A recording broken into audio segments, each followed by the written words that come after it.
Donc, ma communication porte sur la femme symboliste, donc une enclave au réel. Cette communication s'intéresse particulièrement aux peintres symbolistes francophones, qui sont des producteurs d'images imaginées dans leur rapport à la femme réelle et à la femme représentée. Évoluant dans le contexte historique et artistique de la fin du XIXe siècle, ces artistes sont influencés par le paradigme dominant de l'époque.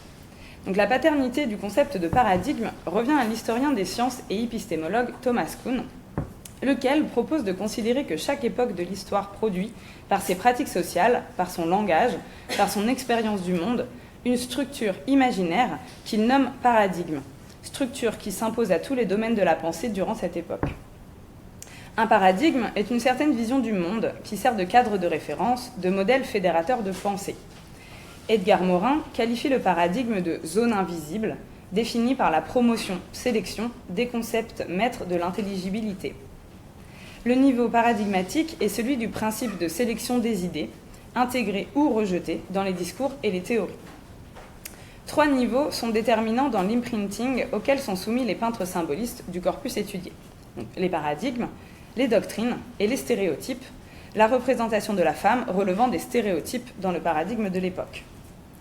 Les stéréotypes, représentations collectives, imaginaires collectifs, se forment de la façon suivante selon Edgar Morin. Alors, je cite Edgar Morin, « La culture, qui est le propre de la société humaine, est organisée, organisatrice via le véhicule cognitif du langage, à partir du capital cognitif collectif des connaissances acquises, des savoir-faire appris, des expériences vécues, de la mémoire historique, des croyances mythiques d'une société.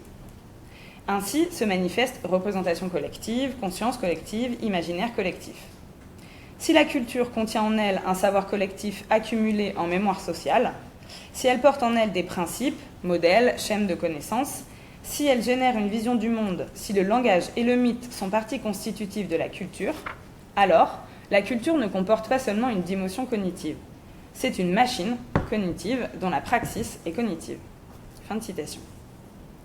La dialogique culturelle énoncée par Edgar Morin suscite chez l'individu diverses réactions. Notons notamment le scepticisme, attitude reconnue chez les artistes symbolistes, qui apparaît lorsque des idées contraires se combattent et s'entre-annulent pour devenir une contradiction personnelle provoquant une crise spirituelle stimulant la réflexivité, hybridation ou synthèse, créatrice entre des idées contraires. L'auteur conclut que, de toute façon, la rencontre des idées antagonistes crée une zone turbulente qui opère une brèche dans le déterminisme culturel. Elle peut susciter, chez des individus ou des groupes, interrogation, insatisfaction, doute, mise en question, recherche. Interrogation, insatisfaction, doute, mise en question et enfin recherche de nouvelles solutions ne sont pas là ce que les symbolistes incarnent. Dans un paradigme dominant qui pourrait être résumé par l'allégorie du progrès, qu'ils s'efforcent de rejeter, allant jusqu'à la nier, les symbolistes cherchent, au-delà du réel, l'idée, avec un grand I. La négation à l'œuvre, pour reprendre le titre de l'ouvrage de Pierre-Henri Frogne, souligne que la philosophie symboliste adopte cette posture de négation face au monde qui l'entoure et dans lequel elle ne se reconnaît pas. Recherche de nouvelles solutions, à travers l'idée, semble alors la voie que décident d'emprunter les artistes symbolistes. Cette quête de l'idée s'incarne notamment dans diverses représentations picturales. Nous choisissons ici de nous concentrer sur la figure de la femme symboliste déclinée en 2 modèles majeurs, donc la femme fatale et la Sainte Trinité. Donc cette dernière expression est empruntée à Bram Dijkstra dans son ouvrage Les idoles de la perversité. Précisons d'emblée que la femme symboliste renvoie aux représentations artistiques faites du féminin et non pas à la femme contemporaine des symbolistes, qu'on pourrait aussi appeler du coup femme symboliste. Il voyait des femmes partout. Devenu vocabulaire usuel, le corps de la femme sert pour tout et son contraire. Nature et culture, luxure et chasteté, vérité et mensonge. Voilà ce qu'écrit Mireille Dautin-Orsini à propos des artistes symbolistes. Plus que la femme, c'est tout le féminin, incarné à la fois dans des créatures hybrides, telles la sphinge ou la sirène, que dans des personnages de femmes mythologiques, bibliques, légendaires, voire historiques, avec Cléopâtre et Sappho, qui se développent à l'époque symboliste. Inspiré des pré-raphaélites anglais, le stéréotype de la femme symboliste présente une longue chevelure, souvent rousse, des yeux fixes ou clos, un air languide, mais pas seulement. Les caractéristiques physiques ne sont pas figées. C'est plutôt la conception qu'en font les artistes qui détermine son classement dans les deux catégories précitées, donc la femme fatale et la Sainte Trinité. Attendue, rêvée ou redoutée, la femme hante l'imaginaire symboliste et questionne les artistes sur leur position vis-à-vis de la sexualité et de la masculinité. Comment convient-il donc que je me comporte pour être un homme ? Si l'artiste n'y trouve pas de réponse ou d'indice, il se pourrait que la séduction même de la femme lui paraisse comme une menace, expliquent Michael Gibson et Gilles Néret. Reflétant l'altérité genrée et sexuelle ainsi que son ambiguïté, les artistes nourrissent une misogynie et peut-être bien plus une gynophobie au sens littéral, une peur de la femme. Ainsi, omniprésente chez tous les symbolistes, la femme peut être pur esprit, rosée, rêverie, ou représentée par son seul aspect charnel. La femme symboliste est ainsi imaginaire, imaginée, sans réalité intrinsèque. Elle est un construit de l'esprit masculin. Toutefois, cette figure picturale est-elle productrice ou résultante de l'imaginaire des peintres ? La femme symboliste semble s'ériger en fantasme insaisissable. Alternativement conçue comme dominatrice prépondérante, la femme fatale, ou soumise mystérieuse, la Sainte Trinité, la femme symboliste se dérobe, intégralement vêtue du cou jusqu'aux pieds pour cultiver son mystère, ou, à contrario, dénudée et savamment voilée pour mieux donner l'illusion de pouvoir être précisément dévoilée. Nous distinguons pour la présente étude deux catégories de féminins selon leur nature, le féminin au réel et le féminin imaginé. Cette dernière catégorie relève de corpus artistiques, picturaux, littéraires, musicaux. Là, ce sera uniquement un corpus pictural, mais on pourrait développer l'étude à d'autres corpus. Et nous nous interrogerons sur la distance effective ou perçue entre la femme réelle et la femme symboliste. Quelles caractéristiques leur sont communes ? Quelles distinctions sont à l'œuvre ? La femme symboliste est-elle une réduction, un complément ou une variation de la femme réelle ? Est-elle en deçà, au-delà ou à côté ? La femme symboliste est-elle une enclave au réel ou partage-t-elle des frontières poreuses avec celle-ci ? Le corpus composé du féminin réel, des femmes existantes, relève d'une analyse synthétique de la condition féminine à l'époque symboliste et s'appuie sur des textes juridiques, médicaux et religieux. Donc nous verrons ainsi comment se construit un imaginaire du féminin et quelle place le réel occupe-t-il dans la création de cet imaginaire. Donc deux modèles imaginés forment ainsi le cœur de cette communication, donc la femme fatale et la Sainte Trinité. Cette dernière commencera le développement puisqu'elle semble dans l'expression même se rapprocher d'un féminin réel et existant. La Sainte Trinité est composée de la mère, la Vierge et la fille. Donc ça c'est Bram Dijkstra qui le dit. Cette entité féminine ternaire s'axe autour de la notion de virginité, autour de laquelle se déploie la mère, telle la Vierge Marie, et la fille, dont la pureté virginale est l'état originel. Issue, elle aussi, de sources religieuses, littéraires ou historiques, la référence princeps est la Vierge Marie. Fille juive de Judée, épouse de Joseph et mère de Jésus grâce à l'Immaculée Conception de l'Annonciation, Marie est désignée du vocable « la femme » par Jésus et n'est pas nommée. Suivant son fils dans quelques épisodes, notamment apocryphes, elle termine sa vie terrestre par l'Assomption céleste. Objet d'un culte marial dont il serait ici trop long d'exposer les différentes acceptions ou rejets, Marie est une figure prédominante de la religion catholique au XIXe siècle. Après la dévotion au Fils, la piété des catholiques se tourne vers la mère. C'est le grand siècle marial. Marie devient le modèle de contemplation et d'union à Dieu, et la virginité devient une alternative à la spiritualité du féminin, telle qu'elle a pu être conçue par les utopistes. La figure de la mère et de la Vierge assure l'immunité contre l'immoralité et incarne l'obéissance. Obéissance, pureté, virginité, ces attributs sont complétés par la passivité, qui porte une valeur qualitative positive dans le regard masculin. La femme doit être passive et réceptive à la parole et au désir de l'homme. La littérature illustre bien le fait que la passivité caractérise les personnages féminins, et dans une moindre mesure, la naïveté et la pureté. Dédiés à l'amour, il arrive que la passion précipite leur chute. Pensons ici à Ophélie d'Hamlet, une tragique noyée maintes fois représentée. L'existence littéraire des personnages féminins est nécessairement liée au masculin, voire trouve sa justification dans cette relation. Donc l'homme reste toujours premier. Puisque la Vierge Marie reste l'un des pivots de la notion de Sainte Trinité, sa passivité pure s'étend à d'autres saintes bibliques. Prenons pour exemple l'œuvre Vision d'Alphonse Heusbert, peinte en 1892 et exposée au salon, et l'année suivante au deuxième salon Rose-Croix. Il s'agit d'une vision de Sainte Geneviève, la patronne de Paris. Elle n'est ici pas représentée en protectrice de la ville, celle-ci étant totalement absente de l'œuvre. Le paysage dans lequel s'inscrit la sainte est une campagne pittoresque à l'aube, au-delà de laquelle une forêt semble se dessiner dans l'ombre. La sainte est accompagnée par quelques moutons en arrière-plan, et un la regarde tout près d'elle, à sa gauche. La bergère étant par nature une gardienne de troupeau, l'allégorie de Sainte Geneviève comme gardienne de Paris perdure ici. Représentée dans une posture d'extase, qui signifie étymologiquement être en dehors de soi-même, Sainte Geneviève est en adoration devant la vision mystique à laquelle elle assiste. Debout, de face, les mains jointes et la tête levée vers le ciel, l'auréole de la sainte fait écho à l'aube qui se lève en arrière-plan. Son attitude est ici passive et le camailleux de bleu renvoie directement au culte marial. Depuis le Moyen-Âge, la Vierge Marie est vêtue d'un drapé bleu. Comme Marie, qui est représentée à plusieurs reprises dans l'histoire de l'art dans une attitude extatique, Sainte Geneviève semble être ici une variation du thème. S'inscrivant directement dans la lignée symboliste, cette œuvre représente un état d'âme. Après de nombreux commentaires des contemporains, il est établi que les recherches neurologiques de Jean-Martin Charcot ont inspiré Alphonse Osbert. La rigidité du modèle, l'état extatique ainsi que son regard fixé au ciel renvoient à l'iconographie de l'hystérie, largement répandue grâce à des photographies dans la presse contemporaine. Enfin, contemporaine de l'époque. Bien qu'inscrite dans un espace pastoral renvoyant à l'Arcadie et à un temps non situé, l'inspiration de l'artiste montre bien une influence contemporaine pour réactualiser l'allégorie. Donc les femmes en posture d'extase apparaissent ailleurs.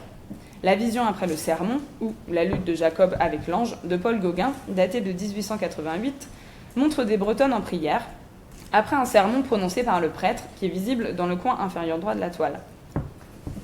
Coupé. La vision semble être celle de la Bretonne priant à gauche. Les yeux clos, la tête légèrement baissée, elle est concentrée sur sa vision intérieure, projetée dans l'angle supérieur droit du tableau. Ici encore, les femmes sont dévotes, et comparativement plus dévotes, dans un siècle où la désaffection masculine du religieux est notable. Dans la résistance à la déchristianisation, les femmes jouent un rôle prépondérant. Plus proche encore de son époque, prenons pour exemple ce portrait en pied donc de Marguerite Knopf, peint en 1887 par son frère aîné Fernand Knopf, peintre symboliste belge qui en fait son modèle favori. Le bas de la robe apparaît coupé, évoquant une figure féminine en lévitation, rejoignant les purs esprits, chers aux symbolistes. Marguerite Knopf s'inscrit dans un décor neutre. Seul un médaillon décoratif apparaît à gauche de la toile et une porte close surgit derrière elle. Le corps de face, la tête légèrement de côté, Marguerite semble détourner le regard du spectateur, plongé vers un ailleurs. Un ailleurs extatique, en dehors d'elle-même. Sa posture, la main gauche dans le dos, tenant son coude droit, indiquerait presque une gêne ou une timidité subtile. Ganté, gainé, guindé, le corps féminin est enserré jusqu'au cou dans un corset blanc, recouvert d'une longue robe blanche, terminée par des gants beiges. Seule la tête de Marguerite apparaît, cheveux attachés sur la nuque, regard détourné et expression fuyante. Si cette fois le modèle est ancré dans son époque, les indices vestimentaires l'indiquent, il y a pourtant parallèlement une inscription dans l'intemporel. L'espace et le temps sont des données qui s'effacent dans les œuvres de Fernand Knopf. Qui plus est, la blancheur de la robe renvoie également au culte marial et à la pureté originelle. La beauté qu'il voit en Marguerite renforce cette idée de muse intemporelle et ainsi éternelle. Marguerite, femme réelle vivant auprès de l'artiste, incarne ici sa vision de la femme, pure, immaculée, secrète, mystérieuse et en quelque sorte inaccessible. Lorsque Marguerite Knopf se marie en 1891, elle semble perdre ses qualités aux yeux de son frère, qui la délaisse en tant que modèle, mais aussi en tant que sœur. Les liens entre eux se distendent, comme si le mariage de Marguerite la replaçait dans le monde réel. Marguerite, jusqu'ici jeune fille, devient femme, et perd ainsi son aura de pureté virginale. Ce que Knopf recherche ne perdure plus, et il se tourne ainsi vers d'autres inspirations et modèles. Inspirée du monde contemporain des symbolistes, bien que tirant son origine de la Vierge Marie, la Sainte Trinité, expression à la résonance religieuse, se trouve être l'incarnation idéalisée de la femme contemporaine aux symbolistes. Une bergère, des Bretonnes, la sœur de l'artiste, les sources d'inspiration réelles sont nombreuses. Elle reste cependant idéalisée, puisqu'à la fin du XIXe siècle, les premiers mouvements d'émancipation des femmes se murmurent, et le statut de celles-ci change imperceptiblement. La femme contemporaine des symbolistes ne sera plus la fille, la sœur, l'épouse ou la mère passive, faible et silencieuse qu'elle a pu être. Qu'en est-il ainsi de la femme fatale ? est-elle la facette cachée de la Sainte Trinité? Robert Delevoye explique que le mythe central de l'œuvre est d'origine ésotérique. Il est celui de la femme fatale, le symbole inventé par Baudelaire, mis en spectacle visuel par Gustave Moreau, et qui allait, pour la génération dite symboliste, devenir l'instrument de l'idéalisme le plus poussé. Pierre-Louis Mathieu précise que ces deux figures mythiques vont incarner cette conception. Donc le Sphinx, ou plutôt la Sphinge, dévoreuse d'hommes, et Salomé, la jeune princesse qui dansa si bien devant Hérode. Les œuvres dépeignant l'une et l'autre sont en effet légion au XIXe siècle. Cependant, la figure de la femme fatale ne trouve pas sa source uniquement en ces deux modèles. Ève, première femme de l'humanité, incarne la faute originelle. Elle est, dans l'épisode de la tentation, à la fois passive et active, se laissant tenter par le serpent et tentant Adam, provoquant ainsi la chute due au péché originel. Ève rappelle que la femme peut être bourreau et victime. La ligne est ainsi franchie. La femme est maléfique, et Ève le rappelle au tout premier temps des hommes. Si le thème biblique de la chute n'est pas vraiment représenté, il n'en reste pas moins que la femme maléfique, devenue femme fatale, en est l'un des thèmes le plus représentés, décliné en une pluralité de figures, de Dalila à Hélène de Troie, avec donc en figure de proue la Sphinge et Salomé. Alors, cette œuvre, étudiée à de nombreuses reprises, c'est Oedipe et le Sphinx de Gustave Moreau, qui a été exposée au Salon en 1864, actualise le thème de cette rencontre mythique. Ici, la Sphinge dévoile une poitrine féminine et un visage figé, scrutant Oedipe. Parée de bijoux, la figure renvoie aux femmes de l'époque symboliste, donc aux femmes réelles, souvent qualifiées d'artificielles pour leur goût prononcé pour les ornements. Si l'affrontement est intellectuel, donc Oedipe doit triompher de l'énigme du Sphinx pour sauver Thèbes, il peut tout aussi bien être à tendance matérielle si le féminin est conçu comme une allégorie de l'essor industriel de l'époque, et Oedipe comme un poète symboliste refusant donc ce matérialisme. Ainsi, le spirituel triomphe du charnel, parce que c'est Oedipe qui triomphe du Sphinx, et l'idée triomphe du matériel. Donc l'apparition du même artiste, datée de 1876, peut être lue un peu dans la même optique. Symbole de la spiritualité décapitée par la corporéité nue de Salomé dansant, la tête de Saint Jean-Baptiste apparaît pour hanter la danseuse. Cet épisode n'existe pas dans les évangiles. Donc la mention qui est faite à Salomé, qui est nommée fille d'Hérodiade, n'étant que succincte, il est un produit de l'imaginaire de Gustave Moreau, évoquant ainsi les conséquences de la danse. Dans la pièce de théâtre Salomé, qu'Oscar Wilde écrit en 1891, la danseuse finit assassinée par les soldats sous l'ordre d'Hérode, mortifiée par la monstruosité révélée de sa belle-fille qui se réjouit de la mort du prophète. Ici, dans l'œuvre de Moreau, Salomé est poursuivie par la tête du saint qui apparaît. Dans un geste d'effroi servant de repoussoir, Salomé pointe la tête rayonnante, accusatrice. Dénudée sans se dévoiler complètement, la danseuse supporte de lourds bijoux, ceintures, bracelets, couronnes, qui renvoient une fois encore au goût réputé féminin pour l'ornement. In fine, le spirituel triomphe toujours. Bien entendu, c'est le masculin qui incarne le spirituel, tandis que la chair appartient aux figures féminines. Edward Lucy Smith ajoute à propos des femmes de Moreau, je cite, « Les femmes de Moreau, en revanche, même lorsqu'elles ne sont pas d'actives destructrices telles que Salomé, sont des êtres qu'il serait mal avisé d'offenser. Ces fées, par exemple, ne sont jamais des créatures menues et papillonnantes du début du romantisme, mais des personnages à la fois puissants et sinistres, malgré leur grande beauté. Elles semblent, à l'instar de nombreux autres éléments de son imagerie, participer d'une célébration imaginative et foisonnante de peurs masculines, de la castration et de l'impuissance. » Fin de citation.